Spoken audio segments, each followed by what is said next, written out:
नमस्कार दोस्तों, आज हम आपके लिए लेकर आए हैं एक ऐसी घटना जिसे सुनकर आप भी हैरान हो जाओगे। एसडीएम अंजलि शर्मा अपनी साधारण सी साड़ी में स्कूटी पर सवार तेजी से अपने छोटे भाई की शादी में जा रही थी, एकदम सादे भेष में। ना कोई सरकारी गाड़ी, ना कोई सिक्योरिटी गार्ड, बस एक साधारण लड़की की तरह स्कूटी चलाते हुए जैसे ही वह हाईवे पर पहुंची, सामने पुलिस की बैरिकेडिंग नजर आई। 3-4 पुलिसकर्मी सड़क पर खड़े थे और बीच में दरोगा विजय कुमार वर्दी में खड़ा था। उसने सामने आते ही अंजलि को हाथ के इशारे से रुकने को कहा, तो अंजलि शर्मा ने स्कूटी साइड में लगा दी। दरोगा की आवाज में रुकावट थी। कहाँ जा रही हो? दरोगा ने सवाल किया। मेरे भाई की शादी है, वहीं जा रही हूँ, अंजलि ने शांत लहजे में जवाब दिया। दोस्तों, वीडियो को अंत तक जरूर देखना, और अगर आपने अभी तक हमारे चैनल बोल्ड स्टोरीज को सब्सक्राइब नहीं किया है तो प्लीज सब्सक्राइब जरूर कर लें। दरोगा विजय कुमार ने ऊपर से नीचे तक अंजलि को घूरा और फिर मुस्कुराते हुए बोला, अच्छा तो भाई की शादी में जा रही हो, लेकिन हेलमेट नहीं पहना और ये स्कूटी भी बहुत तेज चला रही थी। चलो चालान भरना पड़ेगा। दरोगा विजय कुमार ने चालान बुक निकालते हुए कहा। अंजलि को अंदाजा हो गया कि यह एक बहाना था। वह बोली, सर मैंने कोई नियम नहीं तोड़ा है। अरे मैडम, कानून हमें मत सिखाओ।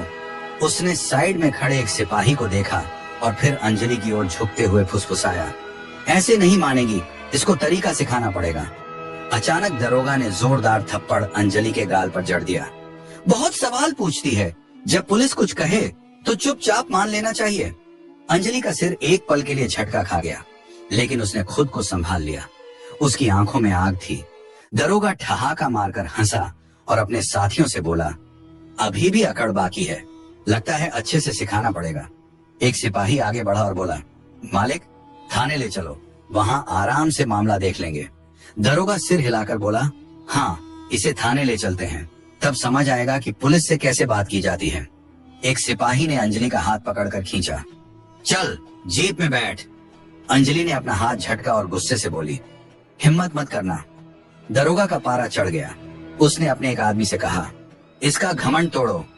एक सिपाही ने आगे बढ़कर अंजलि के बाल खींचे और जबरदस्ती घसीटने की कोशिश की।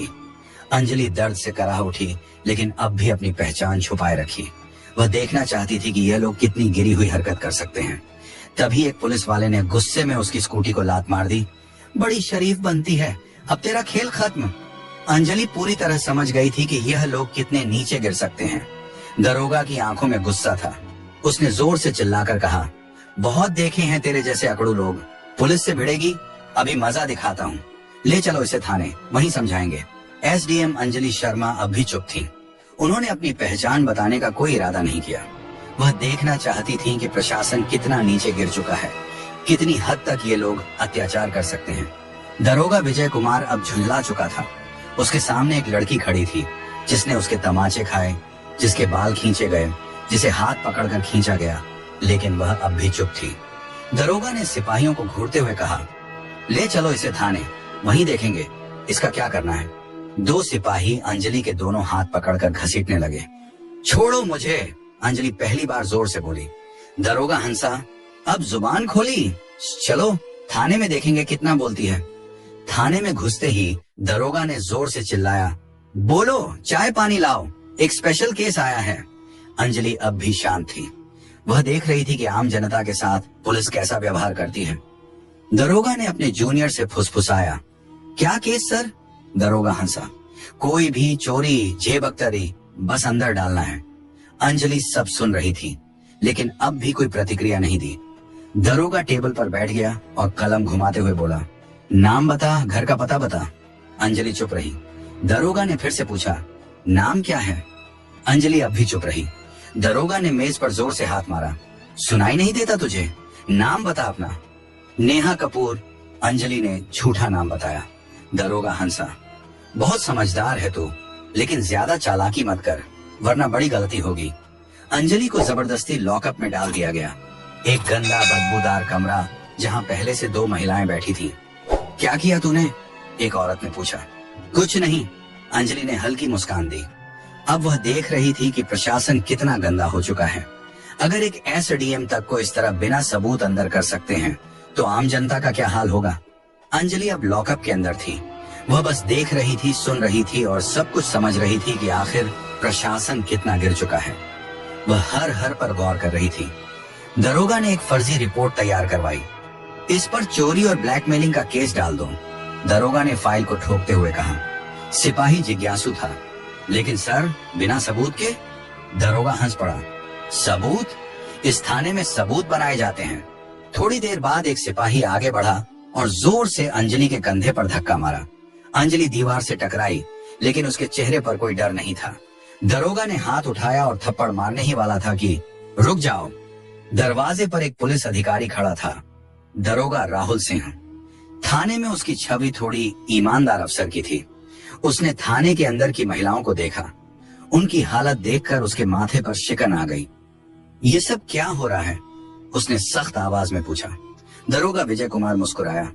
कुछ नहीं सर, एक सड़क छाप लड़की ज्यादा होशियारी दिखा रही है, जरा सबक सिखा रहे हैं। राहुल ने गौर से अंजलि को देखा। उनके हाव भाव किसी साधारण महिला जैसे नहीं थे। इसका क्या जुर्म है? राहुल ने विजय कुमार से पूछा। विजय कुमार हड़बड़ा गया। सर, इसने चेकिंग के दौरान बदतमीजी की थी। राहुल सिंह को कुछ गड़बड़ लगी। राहुल ने अंजलि की तरफ देखा। तुम्हारा नाम क्या है? अंजलि शांत थी।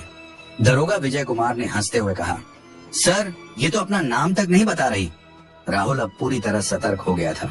ठीक है, इसे दूसरी कोठरी में डालो, उसने सिपाही को आदेश दिया। विजय कुमार हैरान रह गया। सर लेकिन मैं देखूंगा कि यह कौन है, राहुल सिंह ने सख्ती से कहा। राहुल सिंह के आदेश पर अंजलि को एक दूसरी कोठरी में डाल दिया गया। यह कोठरी पहले से भी ज्यादा अंधेरी और गंदी थी। अंजलि ने चारों तरफ नजर दौड़ाई। कमरे में एक टूटा हुआ टेबल और एक जंग लगा लोहे का रॉड पड़ा था। अंजलि अब इस प्रशासन का गंदा चेहरा और गहराई से देख रही थी। ये सिस्टम कितना गिर चुका है, उसका हर मिनट का अनुभव ये साबित कर रहा था कि कानून सिर्फ कागजों में ही था। अचानक एक सिपाही भागते हुए आया। सर, एक बड़ी गाड़ी बाहर खड़ी है। विजय कुमार चौंका। गाड़ी? कौन आया है? सिपाही ने घबराकर कहा। सर, गाड़ी सरकारी है। सिपाही बाहर गया, लेकिन जैसे ही उसने गाड़ी के अंदर झांका, उसकी आंखें फटी रह गईं। सिपाही हड़बड़ाते हुए अंदर आया और धीरे से बोला, सर क्या हुआ? कौन है? विजय कुमार झुंझला उठा। सिपाही ने कांपते हुए कहा, सर डीएम साहब। विजय कुमार का चेहरा सफेद पड़ गया। राहुल सिंह भी चौकन्ना हो गया। अब मामला बहुत बड़ा हो चुका था। डीएम साहब ने थाने में कदम रखा। उनकी आंखों में गुस्सा था। उन्होंने विजय कुमार की ओर देखा और कड़क आवाज में पूछा, दरोगा विजय कुमार, क्या चल रहा है यहाँ? विजय कुमार घबराया हुआ बोला, सब ठीक है सर, कुछ नहीं, बस एक मामूली केस था। डीएम साहब ने टेबल पर पड़ी अंजलि की फाइल उठाई और ध्यान से पढ़ी। उनका माथा सिकुड़ गया। फिर उन्होंने अंजलि की ओर देखा। इस महिला पर 420 और ठगी का केस। डीएम साहब की आवाज गूंज उठी। उन्होंने विजय कुमार की ओर देखा। क्या सबूत है तुम्हारे पास? विजय कुमार अब पूरी तरह फंस चुका था। डीएम साहब ने अंजलि से सीधा सवाल किया, आपका नाम? अंजलि ने हल्की मुस्कान दी और पहली बार अपना नाम बताया, अंजलि शर्मा, एसडीएम। पूरा थाना हक्का बक्का रह गया। विजय कुमार के हाथ पैर कांपने लगे। सारे पुलिस वाले चौंक कर खड़े हो गए। विजय कुमार के पैरों तले जमीन खिसक गई। ऐसा डीएम मैडम जिसे वह ठग समझकर फर्जी केस में फंसा रहा था, वह खुद एसडीएम निकली। थाने के सारे पुलिसकर्मी सख्ते में आ गए। डीएम साहब ने घूरते हुए कहा, दरोगा विजय कुमार, तुम्हारी हिम्मत कैसे हुई एसडीएम मैडम पर झूठा केस डालने की? विजय कुमार कुछ बोलने ही वाला था कि राहुल सिंह ने तेज आवाज में कहा, सर मैंने पहले ही कहा था कि कुछ गड़बड़ है। अब विजय कुमार अकेला पड़ चुका था। अंजलि ने अब अपना असली रुख दिखाया। उन्होंने शांत लेकिन सख्त आवाज में कहा, दरोगा विजय कुमार, तुम सस्पेंड हो। तुम्हारे खिलाफ विभागीय जांच होगी और तुम पर केस दर्ज किया जाएगा। विजय कुमार के होश उड़ गए। सारे पुलिसकर्मी अब विजय कुमार से दूरी बनाने लगे। राहुल सिन्हा ने तुरंत हवलदार को आदेश दिया, विजय कुमार को हिरासत में लो। जैसे ही हवलदार विजय कुमार को पकड़ने आगे बढ़ा, अचानक विजय कुमार ने जेब से कागज निकाला। उसने मुस्कुराते हुए कहा, लेकिन यह देखिए। उसने वह कागज हवा में लहराया। डीएम साहब और एसडीएम अंजलि ने उसे ध्यान से देखा। विजय कुमार ने ठाका लगाया, यह रहा मेरा ट्रांसफर ऑर्डर। 3 दिन पहले ही मेरा ट्रांसफर हो चुका है। तो अब आप मुझे सस्पेंड नहीं कर सकती। थाने में फिर से सन्नाटा छा गया। अंजलि ने कागज अपने हाथ में लिया और गौर से पढ़ा। क्या यह असली है? डीएम साहब ने कड़े स्वर में पूछा। डीएम साहब ने राहुल सिंह की ओर देखा और बोले, इस कागज की तुरंत जांच करो। अगर यह असली निकला तो भी विजय कुमार का निलंबन रोका नहीं जा सकता। विजय कुमार की हंसी अचानक गायब हो गई, क्योंकि अगर कोई भी सरकारी कर्मचारी ट्रांसफर के बाद भी गलत गतिविधियों में शामिल होता है तो उस पर कार्रवाई की जा सकती है। अब विजय कुमार की हालत बिगड़ने लगी। राहुल सिंह तुरंत ऑनलाइन सिस्टम में विजय कुमार का रिकॉर्ड चेक करने लगे। राहुल ने सिर उठाया और कहा, सर, ये कागज असली है, लेकिन विजय कुमार ने अभी कार्यभार नहीं सौंपा था। मतलब यह कि विजय कुमार अब भी इस थाने का प्रभारी था और उसी दौरान उसने ये सब किया था। अब कोई भी विजय कुमार को बचा नहीं सकता था। एसडीएम अंजलि ने सीधी नजर विजय कुमार पर डाली और कहा, अब तुम्हारी असली जगह तुम्हारी अपनी जेल में होगी। गिरफ्तार करो इसे। डीएम साहब ने आदेश दिया। जैसे ही विजय कुमार को गिरफ्तार करने का आदेश हुआ, पूरा थाना हिल गया। विजय कुमार को पहली बार एहसास हुआ कि अब वह बच नहीं सकता, लेकिन अचानक उसने कहा, ठहरिए एसडीएम मैडम, मैं अकेला नहीं हूँ। विजय कुमार ने हंसते हुए कहा, मैडम, क्या आपको लगता है कि इस थाने में सिर्फ मैं भ्रष्ट हूँ? उसने थाने के बाकी पुलिस वालों की तरफ इशारा किया और कहा, ये सब मेरे साथ हैं। पूरी कड़ियां ऊपर तक जुड़ी हैं। थाने के कुछ पुलिस वाले घबराने लगे। राहुल सिंह भी चौकन्ने हो गए। एसडीएम अंजलि ने डीएम साहब की तरफ देखा और कहा, इस पूरे थाने की जांच की जाएगी। अब कोई भी सुरक्षित नहीं है। डीएम साहब ने तुरंत आदेश दिया, एंटी करप्शन पुलिस टीम को बुलाया जाए। अब पूरे थाने में हड़कंप मच गया। जैसे ही टीम ने जांच शुरू की, कुछ पुलिस वालों के चेहरे पीले पड़ने लगे। एक हवलदार आगे आया और एसडीएम मैडम के सामने हाथ जोड़कर बोला, मैडम, मुझे माफ कर दीजिए, मैं सिर्फ आदेशों का पालन कर रहा था। तभी अचानक एक पुलिस वाले ने फाइल निकाली और कहा, मैडम, हमारे बड़े साहब भी इसमें शामिल हैं। कौन बड़े साहब? डीएम साहब ने गुस्से में पूछा। पुलिस वाले ने डरते डरते जवाब दिया, एसपी साहब। अब पूरा मामला ऊपर तक जुड़ चुका था। थाने में सन्नाटा छा गया। डीएम साहब ने गहरी सांस ली और फिर सख्त आवाज में बोले, इस थाने का पूरा स्टाफ तत्काल प्रभाव से निलंबित किया जाता है। जैसे ही यह आदेश मिला, थाने के पुलिस वालों के होश उड़ गए। कुछ पुलिस वाले अपने फोन निकालकर किसी को कॉल करने लगे। कुछ लोग चुपचाप सिर झुकाकर खड़े हो गए, तो कुछ दरोगा भी बचने का रास्ता ढूंढ रहे थे, लेकिन कोई नहीं बच सकता था। इससे डीएम अंजलि ने डीएम साहब की तरफ देखा और बोली, अब हमें एसएसपी साहब से भी जवाब लेना होगा। डीएम ने तुरंत आदेश दिया, इस एसपी को भी बुलाया जाए। अब इस मामले ने पूरे जिले में हलचल मचा दी थी। थाने के बाहर कुछ पत्रकार गुप्त रूप से खड़े थे। जैसे ही उन्हें भनक लगी कि पूरा थाना सस्पेंड हो चुका है, वे तुरंत खबर फैलाने लगे। अब मामला खुलकर सामने आने वाला था। तभी एक काले शीशे वाली गाड़ी थाने के सामने आकर रुकी। एसएसपी साहब खुद आ गए थे।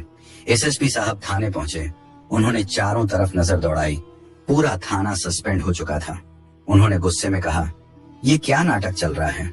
लेकिन एसडीएम अंजलि शांत थी। उन्होंने एसएसपी की आंखों में देखते हुए कहा, आपको लगता है कि आप बच जाएंगे? राहुल सिंह ने एसडीएम को एक फाइल दी। ये फाइल एसएसपी साहब के भ्रष्टाचार के सबूतों से भरी थी। अंजलि ने ठोस आवाज में कहा, एसआईएसपी साहब, ये देखिए आपके सारे काले कारनामे। अब एसआईएसपी के चेहरे से पसीना टपकने लगा। डीएम साहब ने आदेश दिया, एसआईएसपी को तुरंत गिरफ्तार करो। अब पूरी पुलिस फोर्स हैरान थी। इतने बड़े अधिकारी को पहली बार किसी ने खुली चुनौती दी थी। जैसे ही एसआईएसपी की गिरफ्तारी हुई, पूरा मामला हिल गया। अब यह मामला राज्य स्तर तक पहुंच गया था। मुख्यमंत्री ने तुरंत आदेश दिया, जिले के सभी भ्रष्ट अधिकारी गिरफ्तार किए जाएं। इस आदेश के बाद 40 से ज्यादा पुलिस अधिकारी, 10 से ज्यादा आईएएस अफसर और कई राजनेता गिरफ्तार कर लिए गए। एसडीएम अंजलि शर्मा की ईमानदारी ने सिस्टम को हिला दिया था। पूरे प्रकाशपुर जिले में एक नया प्रशासन लाया गया। भ्रष्टाचार पर अब कड़ी नजर रखी जाने लगी। अब एसडीएम अंजलि का मिशन पूरा हो चुका था। उन्होंने दिखा दिया कि ईमानदारी से पूरा सिस्टम बदला जा सकता है। तो दोस्तों, आपको ये वीडियो कैसी लगी? अगर अच्छी लगी हो तो प्लीज वीडियो को लाइक और हमारे चैनल बोल्ड स्टोरीज को सब्सक्राइब जरूर कर लेना। धन्यवाद।